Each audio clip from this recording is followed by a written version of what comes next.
చాందిని, మోహన్ ఇద్దరు ఒకే కాలేజీలో చదువుకునేవారు. ఇద్దరు మంచి స్నేహితులుగా ఉంటేనే ప్రేమించుకున్నారు. కాలేజీలో చదువులు పూర్తయ్యాయి. ఎవరింటికి వారు వెళ్ళవలసిన సమయం వచ్చింది. చూడు చాందిని, నువ్వు ఇంటికి వెళ్ళగానే మన ప్రేమ విషయం మీ ఇంట్లో వారికి చెప్పి మన పెళ్ళికి ఒప్పించు. నేను కూడా మా నాన్నగారితో మాట్లాడతాను. మీ నాన్నగారితో మాట్లాడమని చెప్తాను.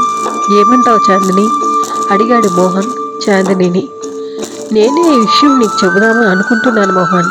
మా నాన్న కూలి పనులు చేసుకుంటూ నన్ను ఈ కాలేజీలో చేర్పించాడు. ఇప్పుడు పెళ్ళి అంటే ఏమంటాడో ఏమో. వారికి సొంతగా ఆస్తి కూడా ఏమీ లేదు. నేను ఏదైనా ఉద్యోగం చేసి కొన్నాళ్ళన్నా నా తల్లిదండ్రులకు అండగా నిలవాలి. ఆ తర్వాతే పెళ్లి విషయం గురించి మాట్లాడతాను. ఒకవేళ మీ నాన్నగారు మన పెళ్ళికి ఒప్పుకుంటే అప్పుడు మా నాన్నతో మన విషయం చెబుతాను అంది చాందిని మోహన్తో. మా నాన్న పెళ్ళికి తప్పకుండా ఒప్పుకుంటాడు చాందిని. నా మాట ఎప్పుడు కాదనరు మా తల్లిదండ్రులు అన్నాడు మోహన్ సంతోషంతో. నువ్వు ఒక పెద్దింటి అమ్మాయిని ప్రేమించి ఉంటే నువ్వు చెప్పినట్టే జరుగుతుంది మోహన్. నేను ఒక పేదింటి అమ్మాయిని కాబట్టి మీ నాన్నగారు మన పెళ్ళికి ఒప్పుకుంటారని నేను అనుకోవడం లేదు అంది చాంది దిగులుగా. మేము మాత్రం శ్రీమంతులమా ఏంటి? మాది మధ్యతరగతి కుటుంబమే. నాన్న చేసే ఉద్యోగం మీదనే మా బ్రతుకులు. మాకు 2 ఎకరాల పొలం తప్ప సొంత ఇల్లు కూడా లేదు. చదువుకున్న అమ్మాయి అయితే ఉద్యోగం చేసి డబ్బులు సంపాదిస్తుంది అని పెళ్ళికి ఒప్పుకుంటారులే చాందిని అన్నాడు మోహన్ చాందినికి ధైర్యం చెప్తూ. సరే మోహన్, నీ నమ్మకం నీది, నాకైతే నమ్మకం లేదు. అయినా నీ ప్రయత్నం నువ్వు చెయ్యి. ఏ విషయం నాకు ఫోన్ చేసి చెప్పు.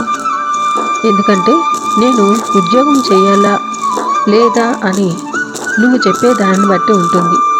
అలాగే చాందిని, మీ ఊరు బస్సు వస్తుంది, నువ్వు బయలుదేరు అని చాందినిని బస్సు ఎక్కించి తన ఊరు బస్సు ఎక్కాడు మోహన్. మోహన్ది దేవరపల్లి మండలం. వారి నాన్న పంచాయతీ సెక్రటరీగా పనిచేస్తూ ఉంటాడు. మోహన్తో పాటు ఒక అమ్మాయి కూడా ఉంది. ఆ ఉద్యోగం మీదనే సంసారాన్ని ఈదుతున్నాడు మోహన్ వాళ్ళ నాన్న. మోహన్ కూడా తనలాగా గవర్నమెంట్ ఎంప్లాయ్ అవ్వాలని ఆ తండ్రి ఆశ. మోహన్కి మాత్రం ఏ ఉద్యోగం అయితేనేమి బ్రతకడానికి డబ్బులు సంపాదించాలే కానీ అనుకునే రకం మోహన్. ఇంటికి వచ్చిన మోహన్ని అడిగాడు వాళ్ళ నాన్న గోపాలకృష్ణ. ఏరే మోహన్, డిగ్రీ చదువు పూర్తయింది కదా, పై చదువులు ఏమైనా చదువుతావా లేక ఉద్యోగ ప్రయత్నం ఏమైనా చేస్తావా అని అడిగాడు గోపాలకృష్ణ మోహన్ని. నాకు పై చదువులు చదవాలని కోరిక ఏం లేదు నాన్న, ఉద్యోగమే చేస్తాను. కానీ నీకో విషయం చెప్పాలి అన్నాడు మోహన్.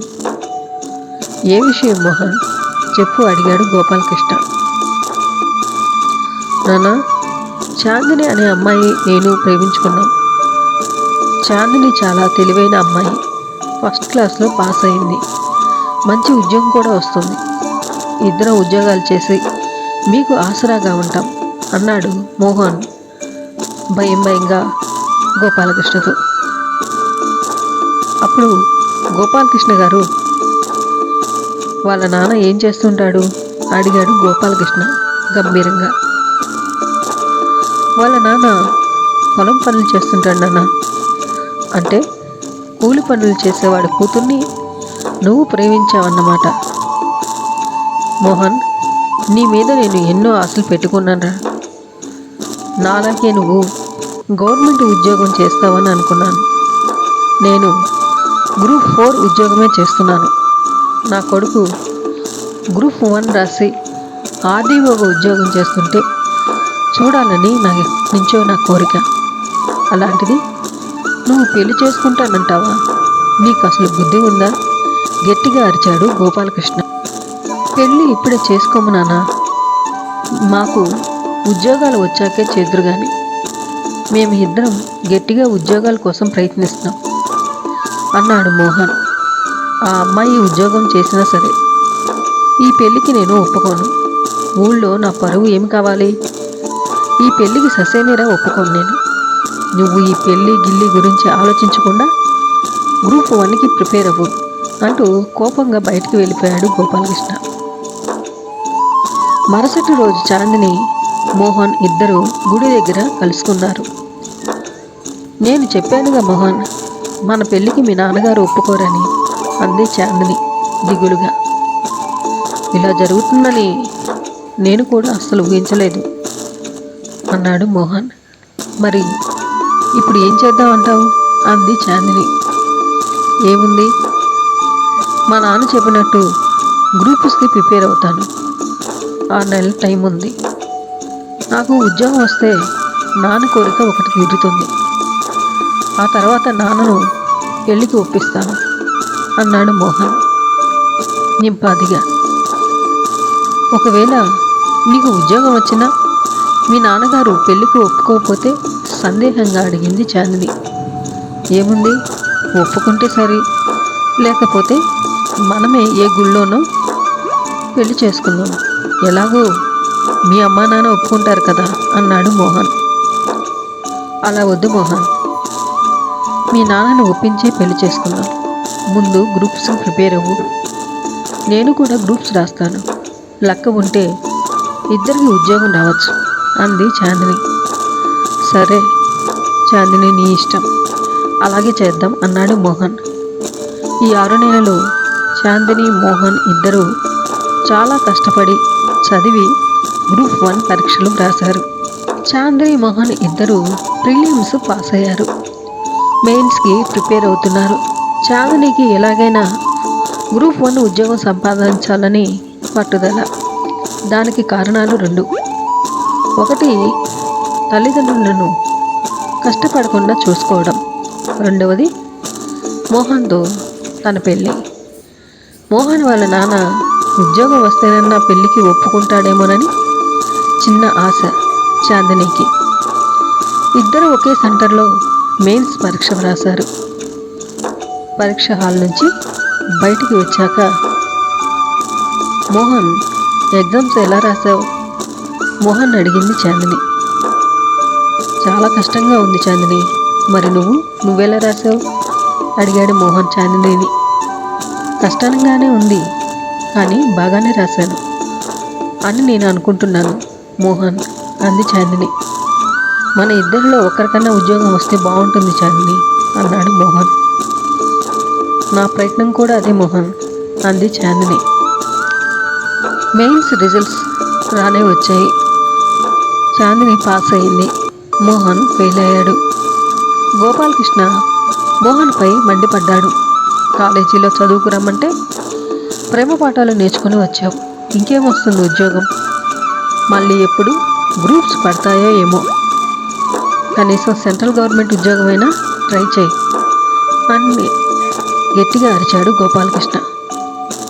కానీ చాందిని పాస్ అయిన సంగతి చెప్పలేదు మోహన్ వాళ్ళ నాన్నకి.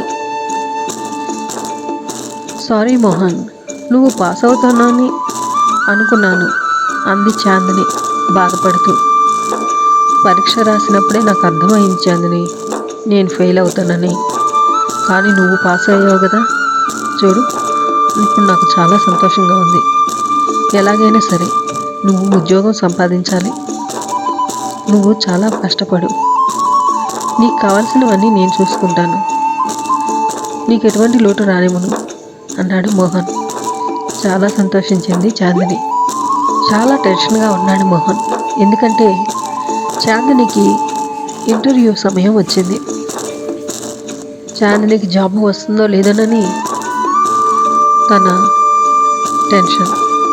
ఎందుకంటే తన పెళ్ళి ఆ జాబ్ మీదే ఆధారపడి ఉంది కాబట్టి. చాందినికి ఇంటర్వ్యూ పూర్తయింది. కొన్ని రోజుల తర్వాత పోస్ట్ వచ్చింది చాందిని వాళ్ళ ఇంటికి. కవర్ ఓపెన్ చేసి చూసింది చాందిని. ఆర్డీఓగా అపాయింట్మెంట్ ఆర్డర్ ఉంది దానిలో. ఇక చాందిని సంతోషానికి అవధులు లేవు. వెంటనే మోహన్కు ఫోన్ చేసి చెప్పింది. రోజు ఆదివారం. గోపాలకృష్ణ ఇంట్లోనే ఉన్నాడు. మోహన్ని పిలిచి, ఉద్యోగ ప్రయత్నం ఏమైంది అని అడిగాడు మోహన్ని. నా ప్రయత్నం నేను చేస్తున్నాను నాన్నగారు. ఐసిఐసి బ్యాంకులో పీఓగా జాబ్ వచ్చింది, మంచి శాలరీ కూడా అన్నాడు మోహన్. ఏంటి, బ్యాంకులోనా? అది ప్రైవేట్ బ్యాంకులోనా? నేను ఒప్పుకోను, నువ్వు గవర్నమెంట్ ఉద్యోగం చేయాల్సిందే అన్నాడు గోపాలకృష్ణ. నేను కూడా ప్రయత్నిస్తున్నాను నాన్న, నా జాతకంలో గవర్నమెంట్ ఉద్యోగం లేనట్టుంది, ఎంత ప్రయత్నం చేసినా రావడం లేదు అన్నాడు మోహన్ నిర్మోహమాటంగా.